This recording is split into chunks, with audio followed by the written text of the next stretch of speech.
For this session, this is Teams Release 5.4.1 with our State Director, Mahalia Baldini. And I'm Beth Ponder with Train PD at TCAL. And joining me today to provide backup and technical assistance are Wayne Crandall and Tracy Hendricks.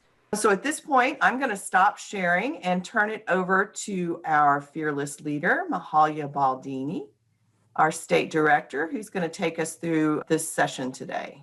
Thank you, Beth. We've got a packed house and a big agenda for today's call. So I wanted to thank everybody for joining us. We're going to go ahead and get started here. I'm going to share my screen. So I wanted to get started and provide a little bit of background here about this most recent Teams release that's going to be coming out on December 15th. It will be coming out and starting the deployment at 7 a.m. on December 15th. Teams will only be unavailable for around 45 minutes, maybe even less. This is a pretty small release in terms of the IT functionality. So it's not going to take long for us to get this deployed. So it shouldn't interrupt any data entry or anything that you guys have going on leading up to data entry deadline on December 15th. So in terms of the release, there's a couple of things that I want to go over just in terms of the enhancements that you're going to see in this release. There's two enhancements that are actually coming out in this release, while the bulk of what we talk about today will be focused on the Perl elements, because I know that's probably what's weighing sort of the heaviest on everyone's mind. But there are actually two elements that you're going to see updates for. One is to update the participant record. The second deployment you're going to see is going to be aligning educational outcomes to grant recipients and removing duplicates. And I'm going to go over what that sort of means, which is basically we added a new column to the educational outcome screen. And I wanted to show you sort of the functionality of how that works and what you can expect to see there. So the first thing is I want to talk about the new Perl elements that you can expect to see in Teams. But before I do that, I want to put everybody's mind at ease, and I want to talk about monitoring or auditing of these new elements. So for this current program year, the monitors are only going to review the enrollment form and release of information to make sure that it has signatures. Okay, it's not going to be going through the enrollment form and looking for every little element.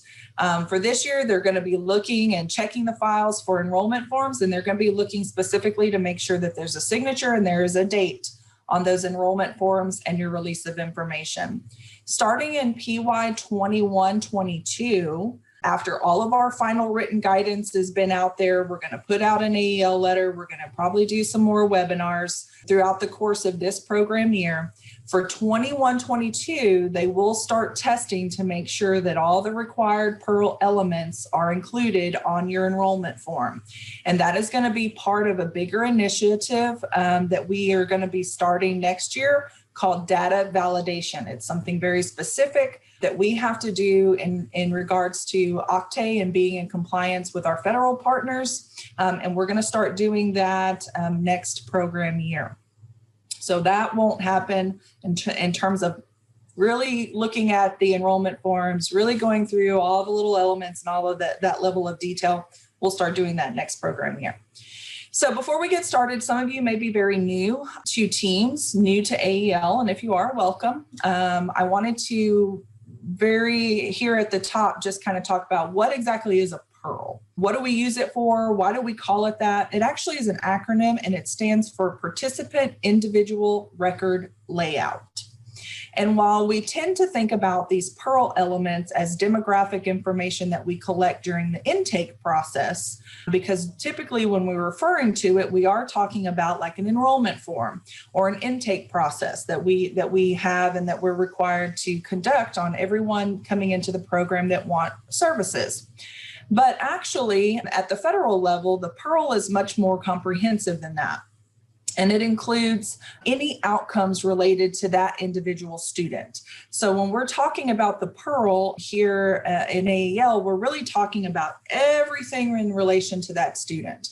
That's all of their demographic information that we collect. at program intake, as well as any outcomes that that student has achieved sort of throughout the program in their time with us. So that can be their measurable skills gains, that can be any credential attainment that they have, or employment. It can include exclusionary reasons. Anything related to that participant is part of the PEARL. So those are things that, that we, report to our federal partners. So just to kind of keep that in mind. So specifically, what is going to happen on December 15th? So I want to walk you guys through a couple of things, and I appreciate those of you that threw some questions in the chat for the biweekly call that we had last week to kind of frame up some things that were on your mind that I want to make sure that I can address in today's webinar. So let's kind of go through this sort of what exactly is going to happen. So any students with enrollment forms that were collected prior to 12/15 that do not have the new elements included on them, try to get those entered in teams prior to 12/15. Now, I want to remind everybody that the data entry deadline for all data, including profiles and intake forms and all of that stuff for your participants and individuals that have come into the program prior to 11/30 is already due by 12/15, because that's the data entry deadline for all of your activities in November. But for those individuals that have come into the program that maybe you've done an intake or orientation on from December 1st through December 14th, and you're starting to collect that information that maybe does not contain the elements that we are going to be talking about today, all I'm going to say is I would make it a priority to get those individuals, at least at a minimum, a profile updated in Teams. Even if they're not starting class until January, if you've done the enrollment form, you've gotten the signatures, and that signature is, there, go ahead and create a profile in Teams for those participants. Okay, that's going to be the easiest case scenario. Your second option is going to be for any new elements or these modified elements. There's always going to be options in there for no, did not disclose, or unknown. If you have to enter this data after December 15th for individuals that you have collected information on between 12/1 and 12/14. Okay, so those are some options that are available to you.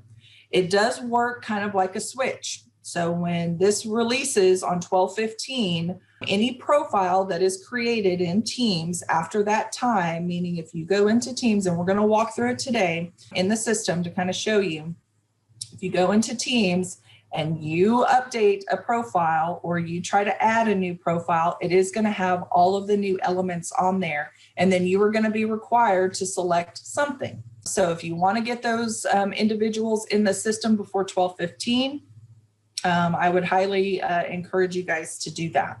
So there's two documents, and I believe we're sharing these, doing a file share in the chat today for those of you that didn't get this in email. But I did send out a couple of documents in anticipation for today's webinar that you should have available to you. One is called a Teams release notes. This is something that I try to send out and compile every time we have a Teams release. That really speaks to some of the technical changes and some of the aesthetic changes you will actually see in the system, along with some prototypes and screenshots. The prototypes that you see in there, I will just tell you, typically they are prototypes and they can change from that one till the final product. There's no way for me to send out really some final information to you guys until it's actually released to me for testing. Which typically doesn't happen until a couple of days before the release goes out. So the timing is always a bit awkward, but I do like to share the prototypes in this document. But it's really going to detail, all of the changes that you can expect to see within the system. And then there was another document that I included, which was called Instructions for AEL Enrollment Form. This document is going to include all the elements that you need on your enrollment form. And then it's going to specify which of those elements are going to be new elements or modified elements. And we're going to talk a little bit and go through and sort of walk through some of these documents so you can kind of see a little bit more about what I'm talking about there. So on the team's release notes, really quick, when you open up this document, there's just a couple of things I want you to kind of be aware of as you're walking through this document or if you're training other staff.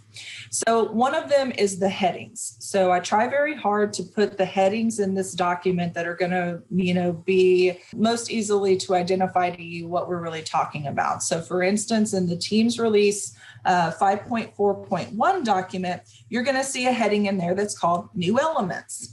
And it's exactly what it is. It's identifying all the elements that you're going to see in Teams that are going to be brand new to the user. It's also going to identify whether this is going to be a required field or not a required field, optional, things like that. So it gives you sort of the background for what to expect when things go live in the system. So here on the screen, what you can see is there's a heading that says new elements, and then you have several new elements that are listed here in boldface. So this is going to provide you with what the new element name is, and then what this system is really going to expect from the user in terms of options. So like we are creating a new element, it's going to be called WIOA Adult, and it's going to be a required field. So that is something that in the system, if you have a data entry person that is going through and building out that profile in Teams, we're going to flag in these release notes which of those fields are going to be required. So it's just to give you kind of a heads up. One other thing that I wanted to point out about this particular release note is something related to the youth build. Now, some of you have youth build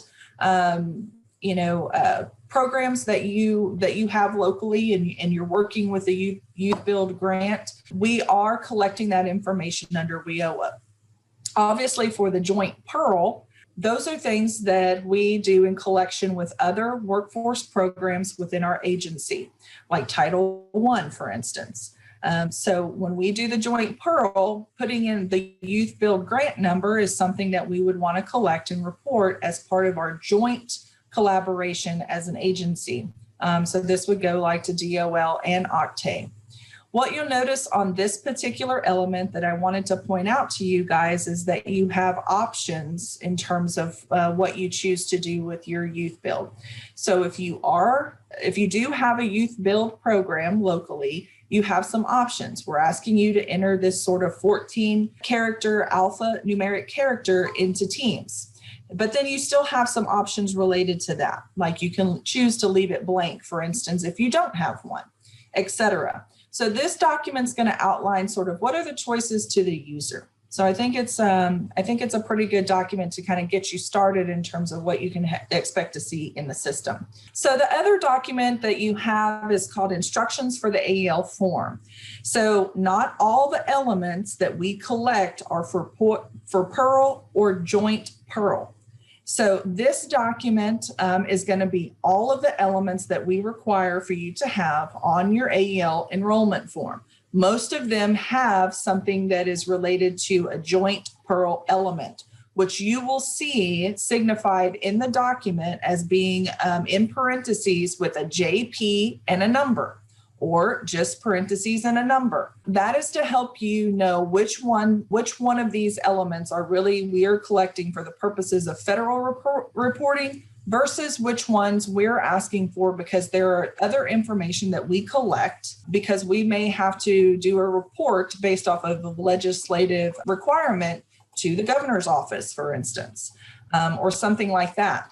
But this actual document is to help you really get everything in that enrollment form that we're requiring you to collect, regardless of whether it is like a PEARL element, which we report federally, or if it is more of a state level information that we have to collect so that we can do our state level reporting. So just know that all of the elements that are included in that document need to be in your enrollment form.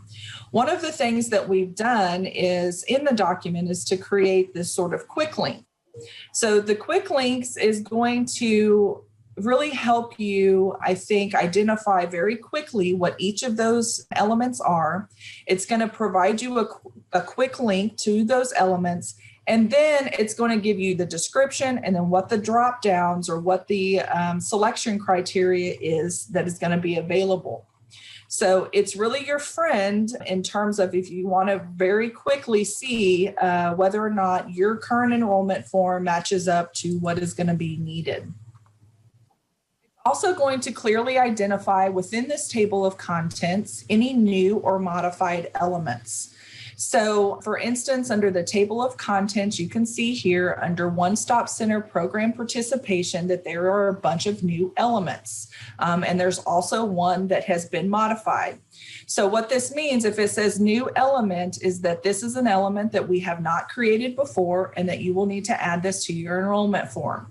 If it's a modified element, it means that we have been, it maybe have been on your enrollment form previously, but maybe some of the options for how the student or how the customer can respond have changed, okay?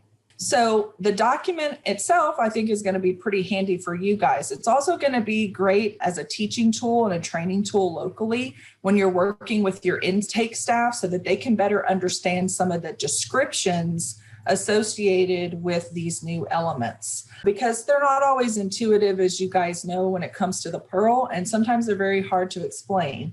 Most of the ones that you're seeing here on your screen related to the One Stop Center, I mean, WIOA adult, what's that? You know, many of the people coming into our program are not going to have any idea of what that is. So you want to make sure that the staff that are doing the intake are able to use this as a reference document to look back and say, oh, well, this means X, Y, and Z, so that the customer can, you know, clearly identify the best choice for them in answering all of these questions that we have.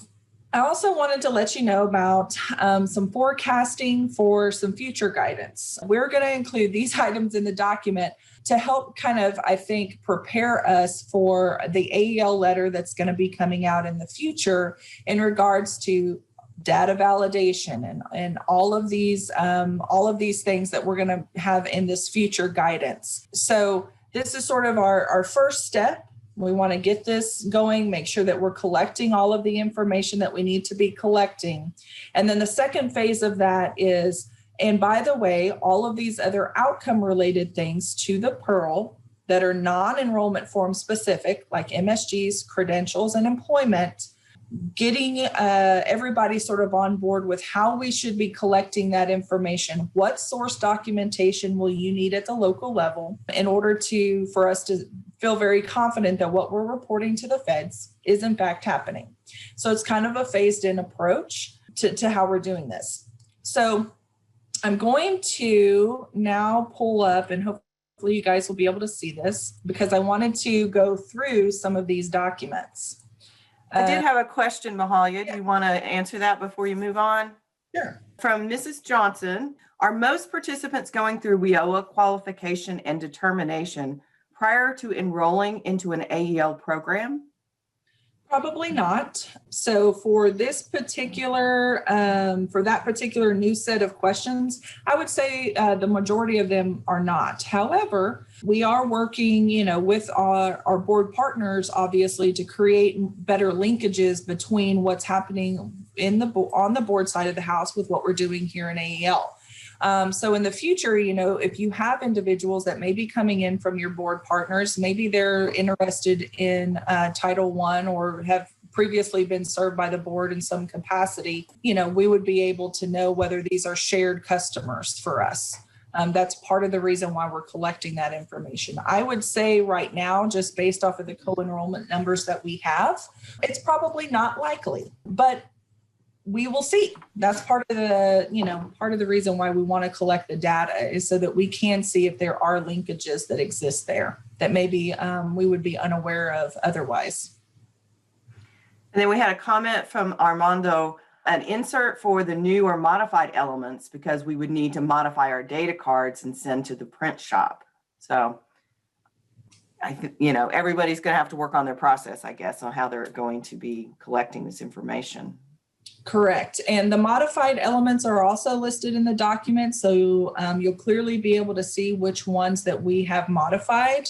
And then once you get down into the body of the document, you'll be able to see how we have modified it, whether that's adding an additional option for the student. A good one, an easy one to kind of explain is, we've always asked for gender in male and female. Well, now the person can choose not to disclose it. So while we've always collected gender information, we're modifying the element in Teams, and you will need to modify that element on your enrollment form to include that they chose not to identify. So that's a good example of just how an element may be modified, and you will have that information available in that document. Okay. So real quick, before we move into the Teams environment, I just wanted to kind of walk you through both of these documents. So again, the Teams release notes typically look a lot like this.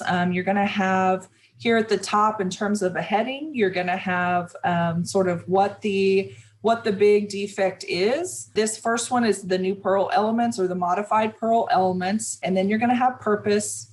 You'll have some screenshots located within the document that are going to help you to visualize what this may look like when it rolls out and becomes effective. This is the document, I would say, in connection with the other one I'm going to go to. These two, you always I would prefer that you guys, you can make the decision yourself.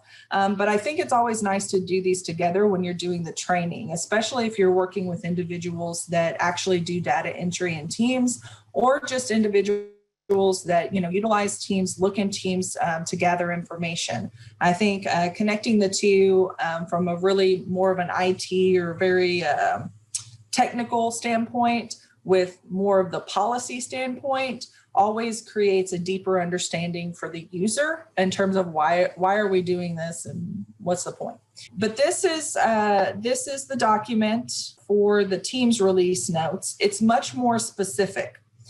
So this one's only, I think, 4 pages long, maybe 5, but it's going to be very specific to the different defects that we're making the enhancement for. So this is the second one where we're talking about removing educational outcomes and duplication.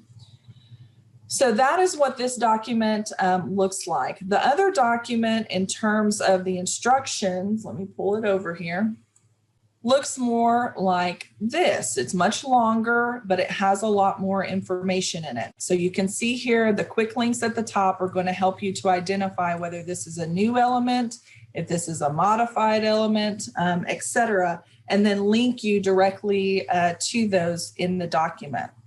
So hopefully this will help you to quickly update your enrollment forms and give you the information that you need in terms of training purposes.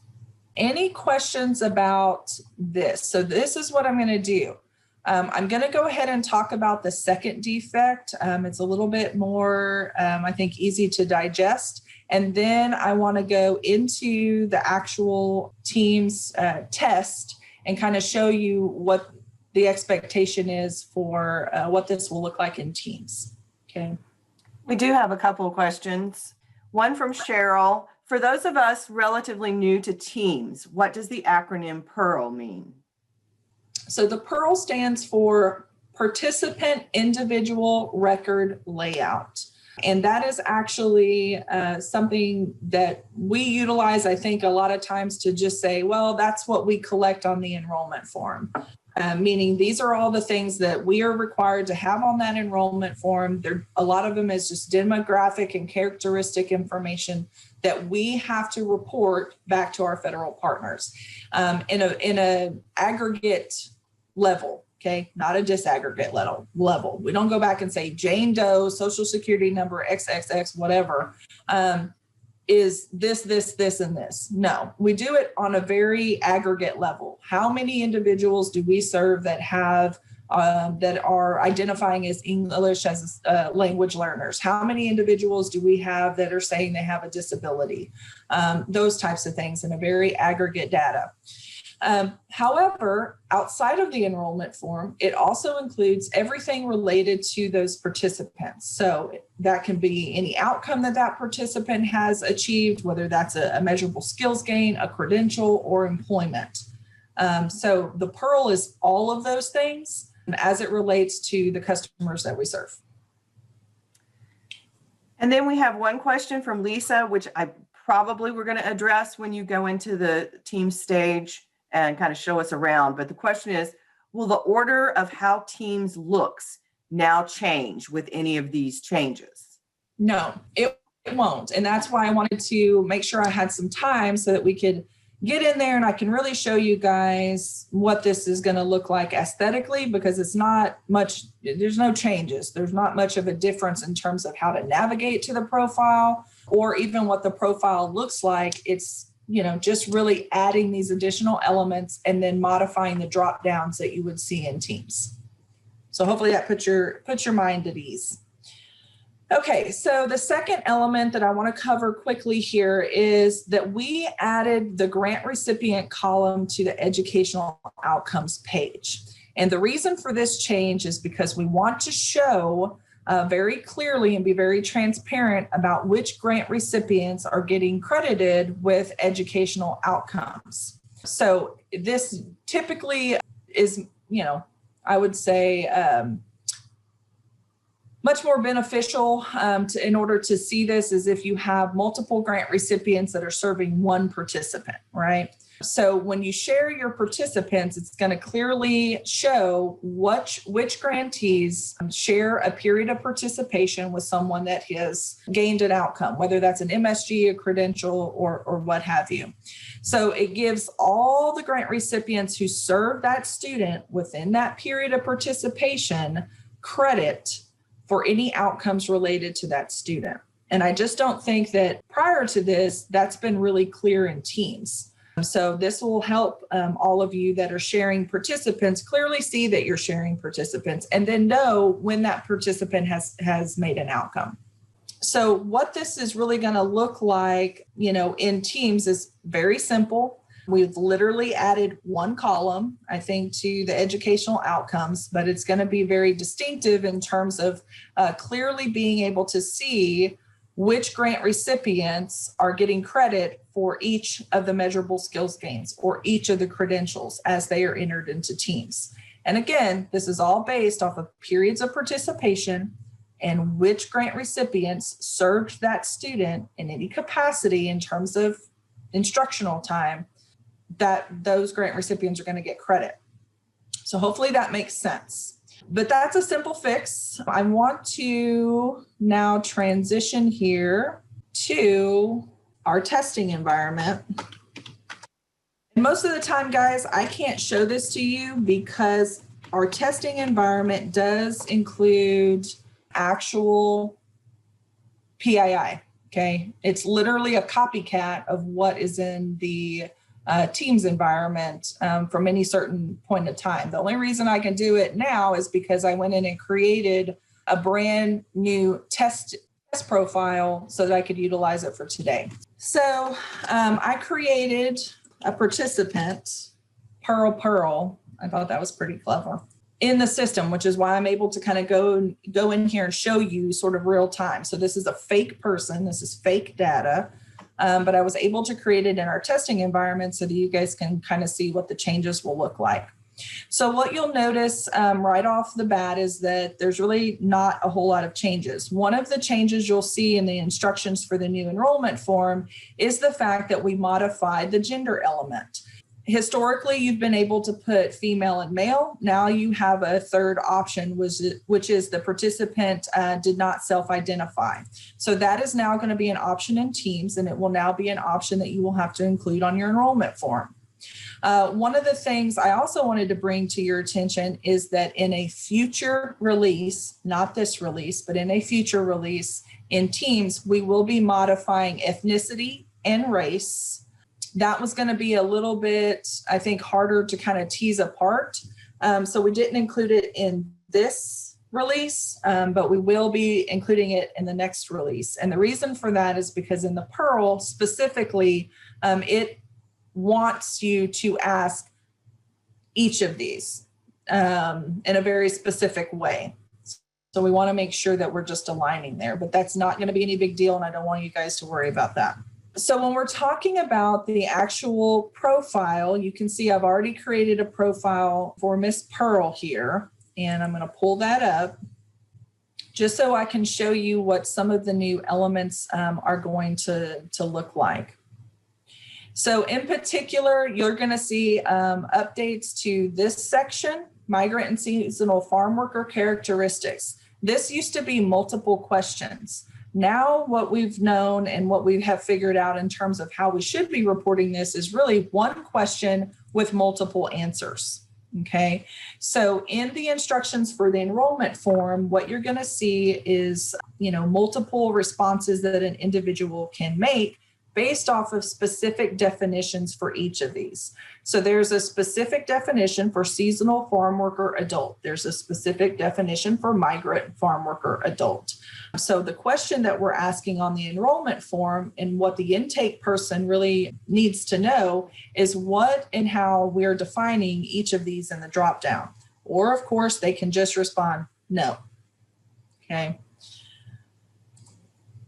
So that one I think is probably one of importance. Some other ones are very slight, like the homeless runaway youth. Used to, this was just classified as homeless. We needed to add in the runaway youth status in order to align to what they're specifically requesting in the joint PEARL. One of the biggest new elements and new sections is this one-stop program participation, which includes all of these new elements like WIOA adult, WIOA dislocated worker, WIOA youth, adult education. Right here, you'll notice that this, I'm clicking on it, it's not going to change. It'll default and be yes. It's a static answer. We just put it in here so that we could collect it and have it on the back end tables when we do all of our data reporting. So these are the new, this is the youth grant, this is the youth build grant number I was referring to. You can either use it blank or you can include your youth build grant number if you do have that program or have that grant and working that grant. So there are options in each of these. As you will see in the instructions for the enrollment form that we sent out with this, each of these have a very specific sort of definition and what we mean by them. So that is probably, these are the ones I would say in terms of just local training for staff and intake workers. These are going to be the ones you probably want to focus on because they're brand new. And there are very specific ways that they have to answer these in their enrollment form so that they can be transferred into teams. Aesthetically in teams, not a big difference, right? They just kind of look the same. It's really on the intake process and asking the questions initially with people that are coming into the program, which will probably be the biggest training component for you guys. I'm going to pause for just a minute and see if we have any questions out there. We do have a few questions. So the first one is from Mr. Martinez. And I think this was back where we were somewhere in the form around the migrant worker question. And his question is, will individuals know this information? Probably not. Some of them will, I think, know this information, and some of them may be unsure if, they may be just unsure.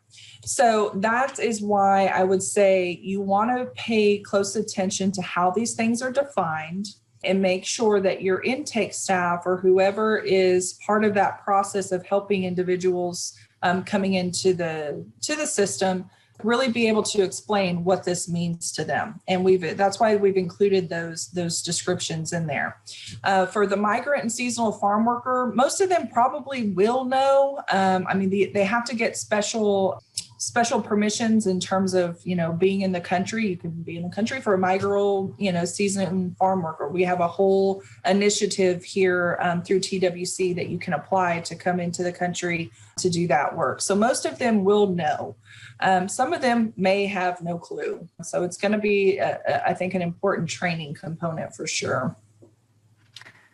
Okay, we have a question from Alex, which has 2 seconds from other people out in the field. Can we please have the class numbers added back within the student profile?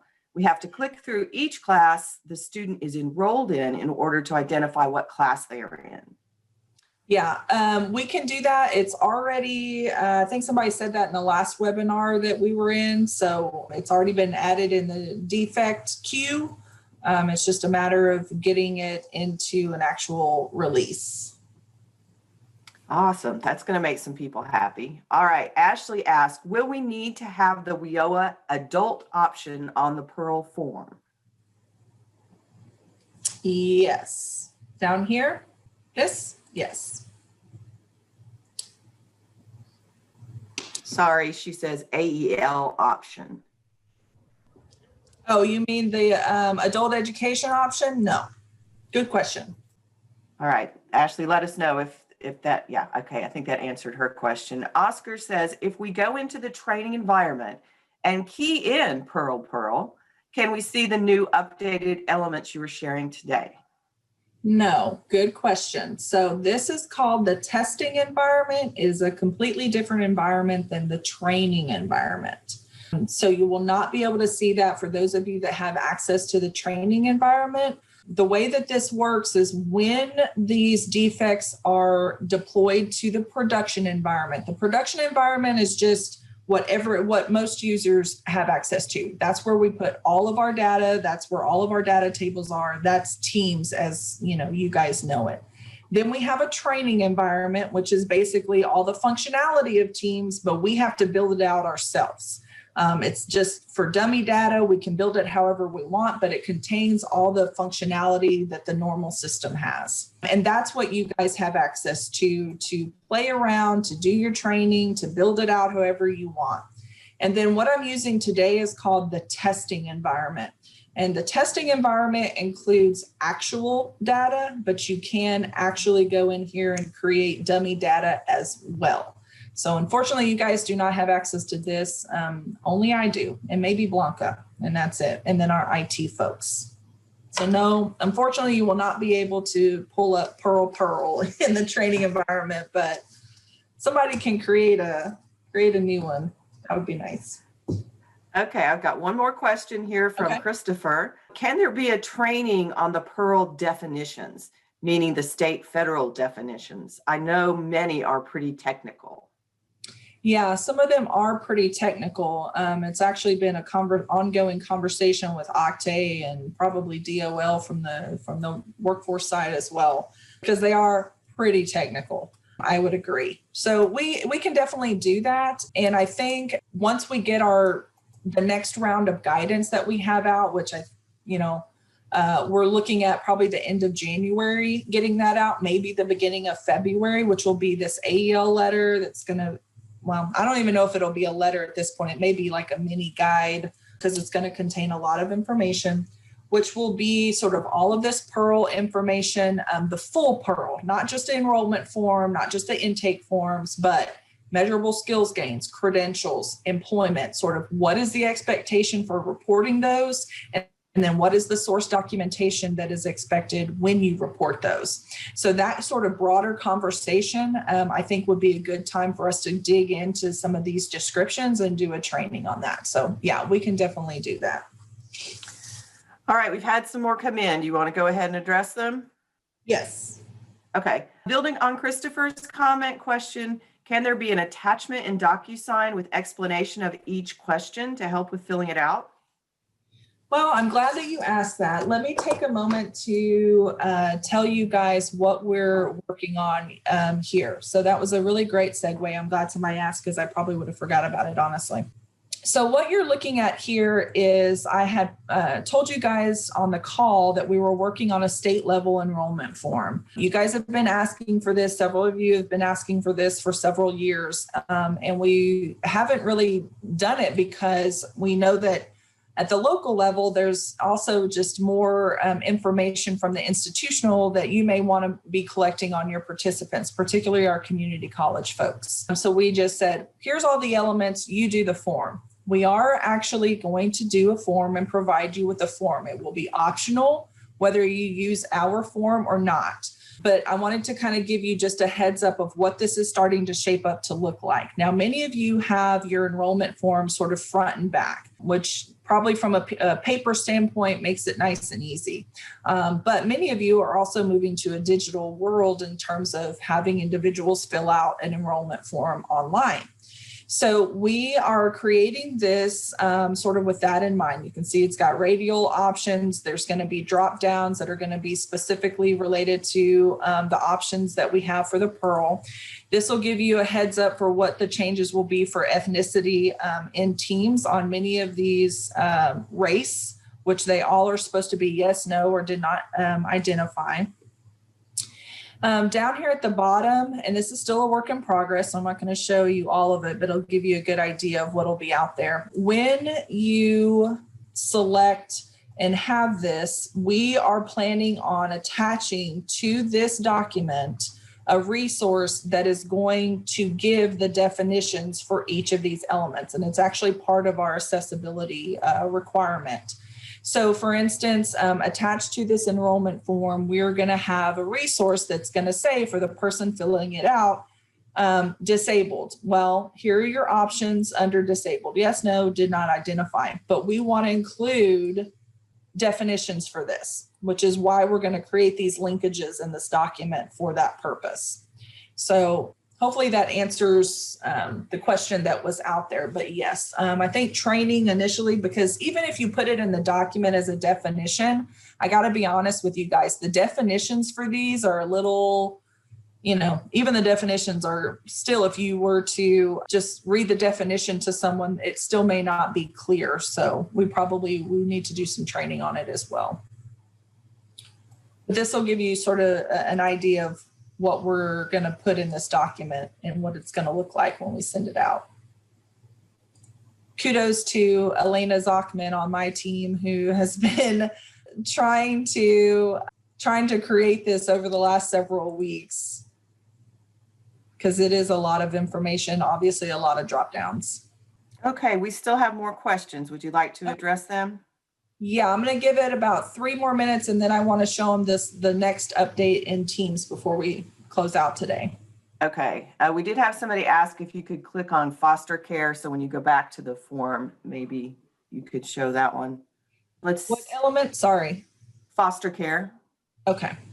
And was there a question about it, or they just wanted to see what it looked like? There's not a question that goes with it. So I guess they just want to see what it looks like. Just yes or no. So Donna, let us know if that didn't answer your question. Michelle says it would be great to be able to add or remove more than 1 day at a time in the monthly contact hours for classes. Is that a possibility? Okay.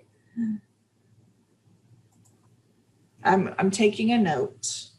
Okay, any questions? Yeah, Christy asked, do you know when the TWC state registration form is projected to be released for use by providers? Our hope is to release it at the same time that we release our AEL letter. So I'm looking at probably the end of January. It may be ready before then, and we can go ahead and put it out. But, my internal goal was that we would be able to release that at least all at one time. If it's ready ahead of time, we'll be happy to, go ahead and share it. All right. And then one last quick one from Suzanne, and then we'll hold anything else that comes in. Are we required to put the definition of each of the race fields on the Pearl, or can we just put Asian, white, etc., and the options are yes, no, did not identify?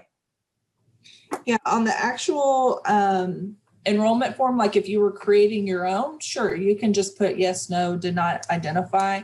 For the purposes of making sure that our form is, accessible and that we're, thoroughly explaining the form elements, we'll include it in the reference document for ours.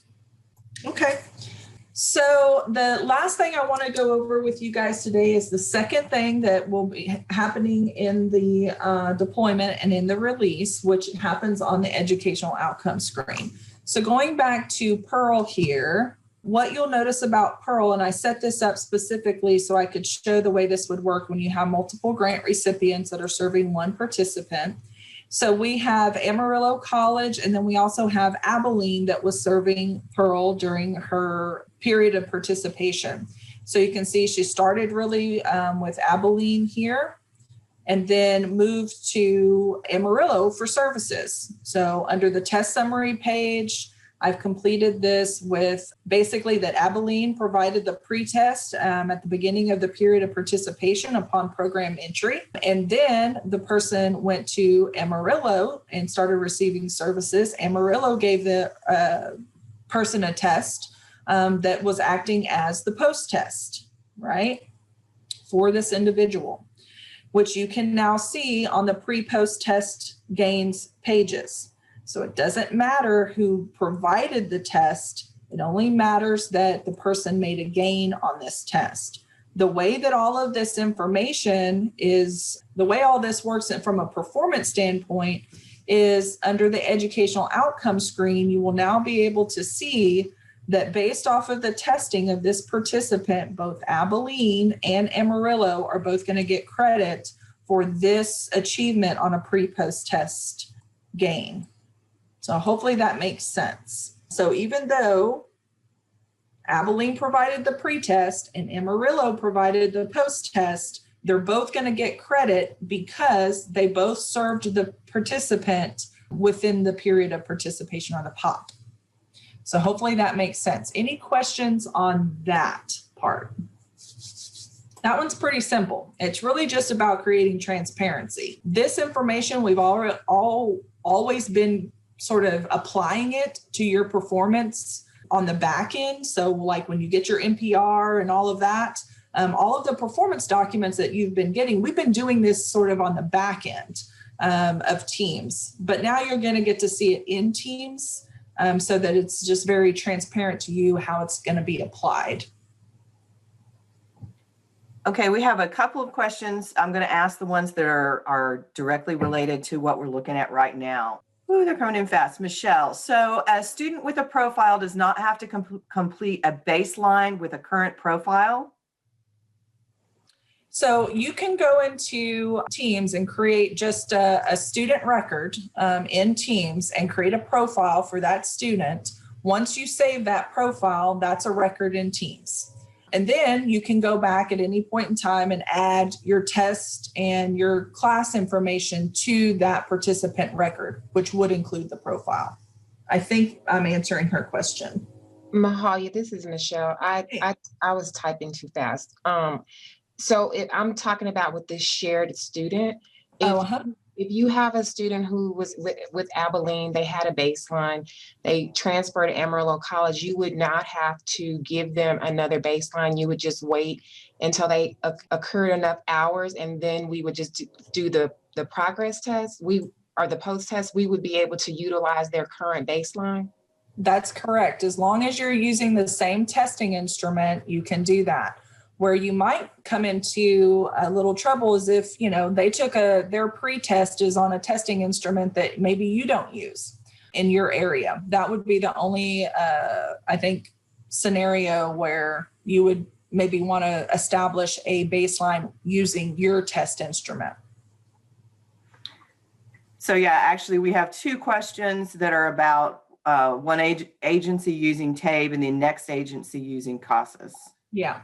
So I'm going to try to explain this as easily as I can.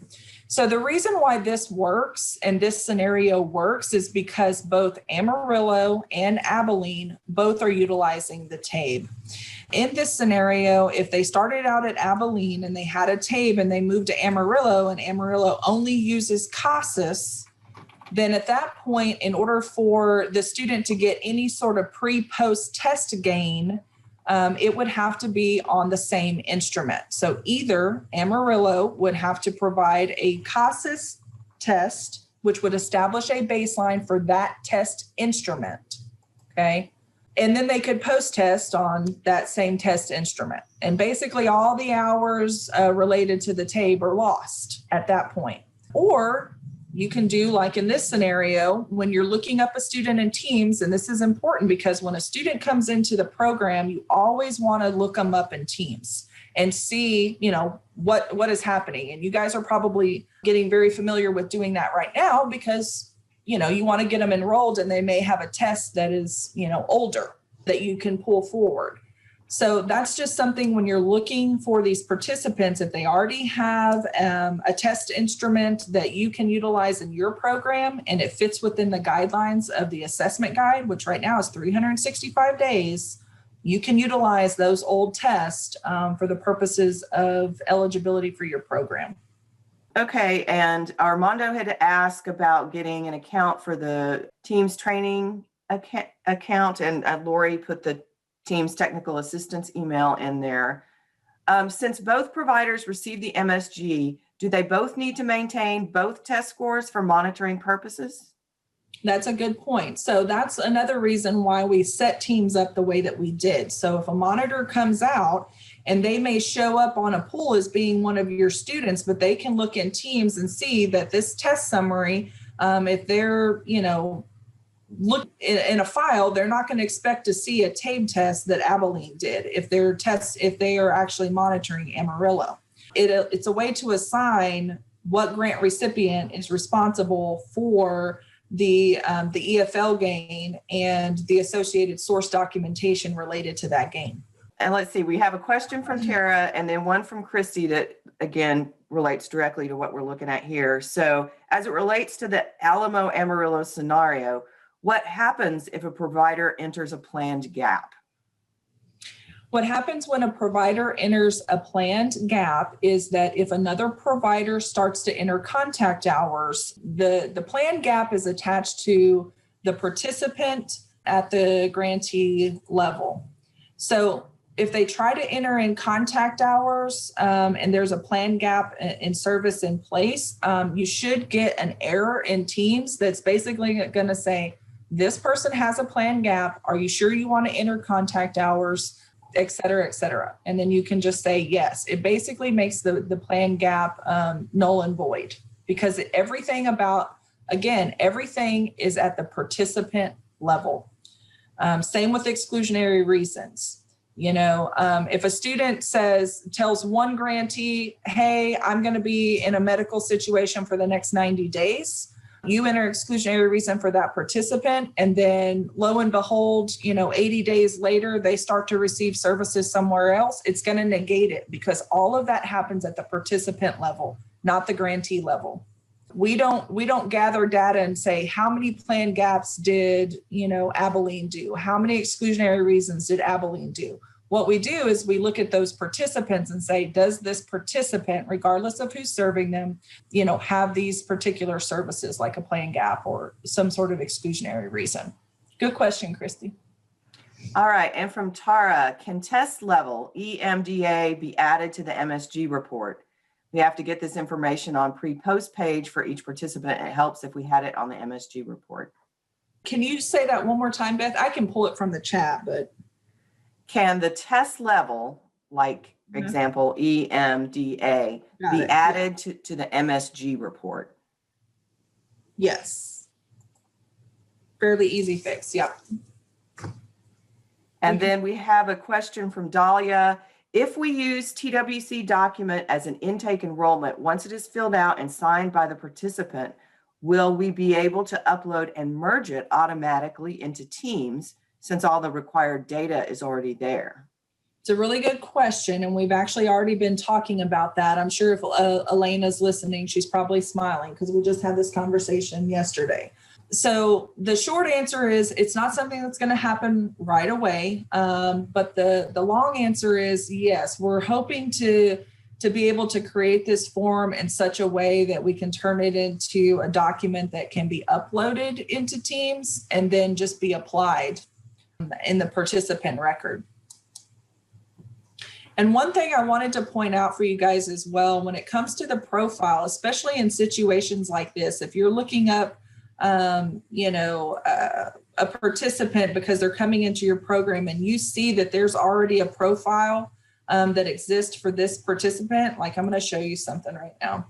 What I've done now is I've switched over to Amarillo College. So it's like I'm a user with Amarillo College.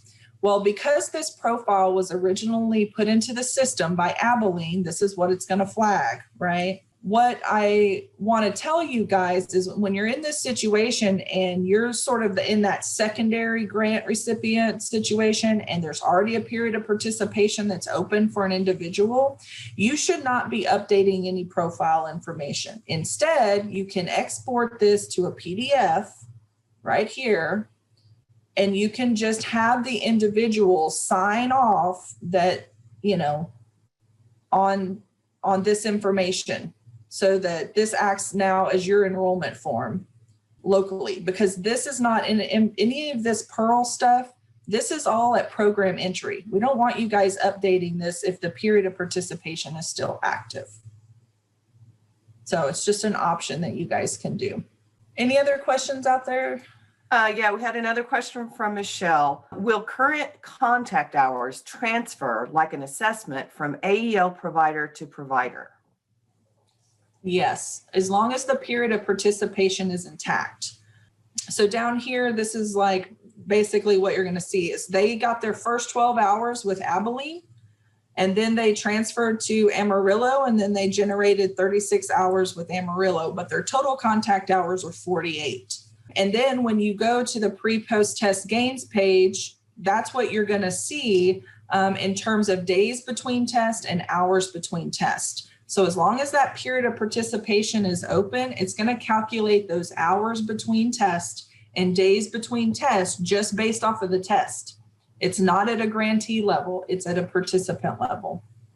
So those are all really good questions, and I'm glad you guys are asking them, because I really want everyone at the local level to be very comfortable with the way the performance works and the enhancements that we're doing in Teams, which is really all about you guys. It's all about the user being able to see performance in real time and understand how this is being applied to your performance measures and to your contracts. That's sort of the overall goal, is to support the user. So really good questions by everybody. I appreciate all of them. We will continue to have webinars and put out guidance and support you guys however we can, just to make sure that you guys can get everything updated, get what you need there at the local level to make decisions and do your local training. Any other questions before we sign off for today, Beth? We've got one from Catherine. Will the between testing hours apply if different tests? Not if it's different tests, and that isn't a state level decision. That is a test publisher's decision. And the reason for that is because the test publishers require that hours between tests are applied, to their test. So it doesn't apply if it's between two different tests. If it's the same test, you're golden. If it's two different tests, then you have to go with hours between that specific test instrument. Good question. Great. Thank you guys so much for joining us. I'll turn my video back on just to wish you all a wonderful week, and we will see you later.